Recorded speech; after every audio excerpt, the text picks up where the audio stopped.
Hey, welcome back to my channel. So I know I've been doing a lot of update videos lately, but we're totally getting to like the home stretch with the surrogate pregnancy, and there's just been like a lot of stuff that's kind of come up in my journey. Good stuff, kind of upsetting stuff too. So if you haven't seen my last video, I'll link it up above and below, because you should definitely see that one. But today I'm going to do just another update video about the pregnancy and kind of what we're doing, I guess. So the last video that I talked about, we were going up to Dartmouth Hospital for a consultation because they had found something wrong with the surrogate baby's GI system. So I had actually gotten a call from Dartmouth, and they weren't able to actually get us in till next week. And I'm 37 weeks right now, and my first son was born at 37 weeks, so I just really wasn't comfortable waiting that long, and neither were my intended parents. We were just kind of like, we really need to know as soon as possible.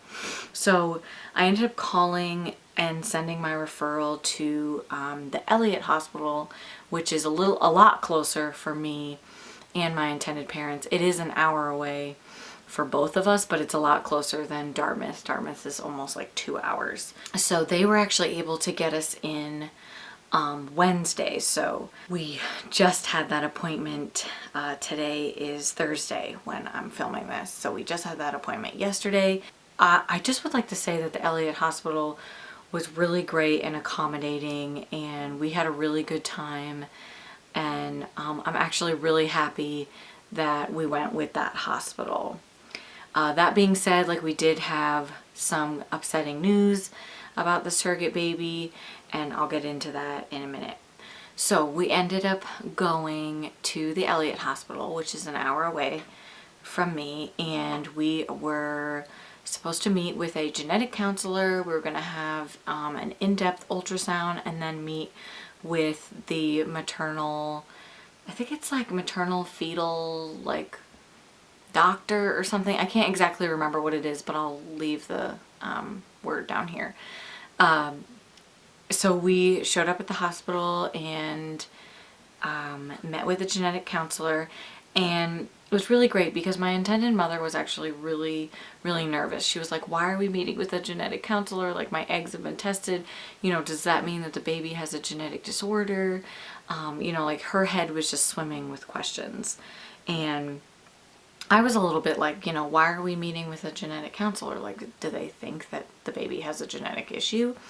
But the only reason why we were meeting with her was so that she could just get some background history from the intended parents, a little bit about me as well, and essentially just tell us what we were doing and answer any of our questions. She said that they didn't think that there was any genetic issue with the baby at all, which was really reassuring for the intended parents. At our local hospital, the doctor did bring up cystic fibrosis. Both of the intended parents are carriers for cystic fibrosis, so they used a donor egg for this baby, but the intended father's sperm, and everybody and everything was tested double times for cystic fibrosis. So that was one of the questions that came up in that meeting was, does this look like cystic fibrosis? And the genetic counselor was really sweet about it, and was like, no, this really doesn't look like that. It would be super rare if the baby had cystic fibrosis. So, that really made everybody feel really good. And we were probably talking to her for probably 15-20 minutes. She just essentially reassured everybody that they're going to do their absolute best to tell us as much as they know, and we're going to leave this hospital with a plan, which that really made me feel better. And they did ask me kind of what my concerns were, and I was like, I'm just concerned about where exactly I'm giving birth, because you know, at that point we were sort of like, are we delivering at the local hospital? Are we delivering at the Elliott? Like, you know, where are we going? I was just really worried because I was like, I have really fast, speedy labors, and there's no way that me or my husband are going to be comfortable driving me while I'm in labor to a hospital that's an hour away. That was something that I like really voiced, and I was like, we need to sort of have a plan for that and, you know, really figure out where we're going to deliver. So after we were done talking to her, we went into the ultrasound room, and they had a huge like flat screen TV. It was huge. And the ultrasound tech was really sweet, and we were all able to watch as she looked at everything on the baby and showed us the problem area of the intestine / bowel thing that was kind of going on. We were probably in the ultrasound for like 45 minutes to an hour. Like, it was a while, but it was good. I mean, like, you know, she really went through everything, which was really helpful, and she tried to answer as many questions as she could as well. So anyways, I'm going to describe a little bit about what we saw on the ultrasound. So if you've never seen an ultrasound, like, this might not really make any sense, but pockets of fluid on ultrasound show up like black, like circles or just black areas. So there were kind of like in this triangle section, there was a pocket of like this black circle. There was 2 black circles down here. The 2 black circles that were down here were her stomach and her bladder, and those, the ultrasound tech said, looked completely fine. This top circle, which had kind of like this gray area here that looked like fluid, that was the problem area. And on the ultrasound, everything is blown up, so the size proportion is off. But from what we could see, the problem area was the same size as like her stomach and bladder. So she was taking tons of pictures and measurements of that at that point. And my intended mother was like, how is that part of the intestines? It just doesn't look right. And she had already kind of showed us the intestines, and the intestines really look kind of like flowy, and they look like intestines, like you can tell. But that, what they were showing us, the problem area, like, didn't look like intestines, and it didn't look like it to me either. And I was sort of like, that looks more like, you know, a mass or something. So the tech was like, I don't think this has anything to do with the GI or the bowel, like the bowels, nothing, you know, I don't think this has anything to do with that. And we were like, okay, well, what does it have to do with? And she's like, I think this is a ovarian cyst. And I instantly was like, oh, you know, that makes sense. Like, that looks like a cyst, you know, or like some type of tumorish thing. And my intended mother, you know, instantly was like, what? You know, what does that mean?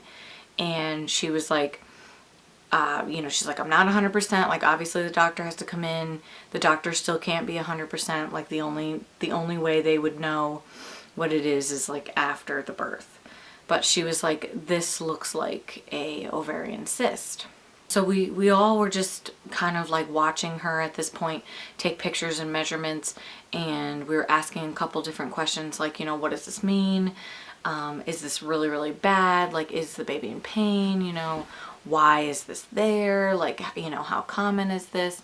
And she tried to answer all of our questions, you know, as best as possible, but she really was like, you know, the doctor has to come in. This isn't like, you know, an emergency thing right now. She's like, but it's looking like you will probably have to deliver at this hospital. And I was like, okay, well, I would like to talk to the doctor, you know, to come up with a plan about how we're going to deliver.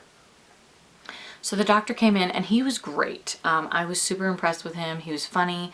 He was very, like, you know, kind of light on his feet, so to speak. And he had like these really kind of silly cartoon glasses, which were like, it was good actually, because he was able to kind of bring everybody, you know, down to this level. And he said, yeah, you know, it looks like an ovarian cyst. He's like, we don't know why it's there. It's about 2 inches long, so it's fairly big, which kind of put my intended parents, you know, in a nervous, like, they were, sorry if I'm like a little off, my camera just told me my card was full. Anyways, So he was like, we really don't know, you know, how this happened, but there, you know, it's not going to rupture. Like, the good thing is that the stomach is an area where, you know, things can stretch. And he's like, I don't see any like reason to be alarmed or have, you know, Kim go into a C-section like right now. He's like, this baby can completely tolerate a natural birth, which that made me feel so much better. And she was still head down too, by the way, which I double checked because I was like, you need to check. I just voiced, you know, like, we live an hour away. My labors are really speedy. I don't feel comfortable driving an hour or my husband with me in labor. And so he talked about having an induction done about 2 weeks before my due date, which is essentially like next week / a little bit into the week after that. Which is exciting, but also a little nerve-wracking because I've never had an induction. I don't have a date yet or anything like that. I'm still waiting for the Elliott to call me and like get me into their like system because, you know, it's only been like a day or even like a couple hours.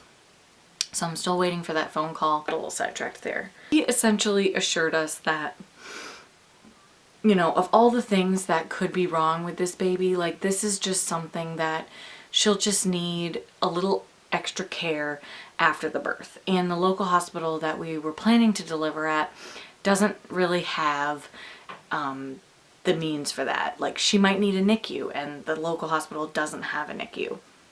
That being said, if I went into labor tonight or tomorrow, I would go to my local hospital and they can assess me there and like see what to do.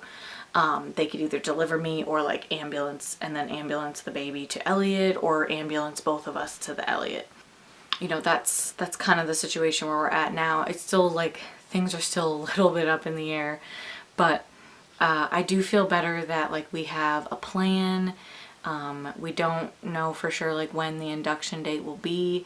I'm hoping that with the induction we can have just like as natural as possible an induction, if that makes any sense. So I don't really want to start out with like Pitocin. I kind of wanted to start out with like the cervical gel or maybe like the balloon and or breaking of my water or something, or sweeping membranes. Just, you know, try to not go from like 0 to 60. Just, you know, ease into the labor and hopefully it'll be just like my other ones. Like, that's kind of the news. I want to say that it's like good news and kind of bad news. She might actually, you know, lose that ovary. The doctor's not really sure because he's not a pediatric surgeon. But he was like, people live without you know, with only one ovary and they have no problem conceiving children, or some of them don't even know that they're only using one ovary. He said that she might not even need surgery on this after she is born. Like, that's something that, you know, their pediatrics will need to assess. You know, she's not in like dire emergency right now, which is good. So I think my intended parents are feeling a lot better about it. I know I'm feeling better about it. I'm just trying to think like super positive and just like visualize the birth that I want, and you know, hopefully it goes that way.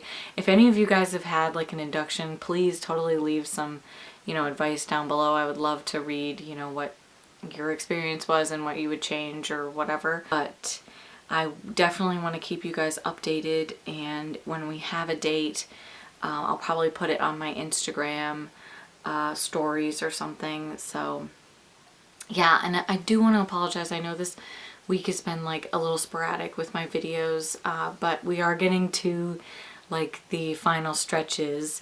I do want to try to do some like pre-recording so that when I actually do deliver, you know, you guys still have some videos to watch, because I do have a couple, like I do have a lot of surrogate related videos that I want to put out there, just like information wise and stuff like that.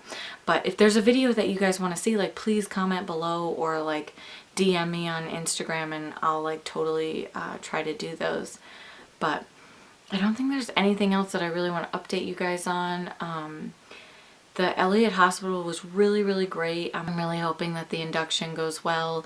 We might not even need an induction if I go into labor before then, which I don't know. Sometimes I feel like I'm going to, because I'm definitely having a lot of like, I can feel my body's getting really ready to deliver soon. So that's good. It's good. And I'm super glad that she's still head down. And I've been feeling a lot better with that kind of pain that was up here. There is like some on this side, but that's just because her little bum is there. I hope you guys enjoyed today's video. And if you haven't already, please subscribe and click the bell, and that'll notify you when I upload my next video. But thank you so much for all your support and watching me, and I'll see you in my next video.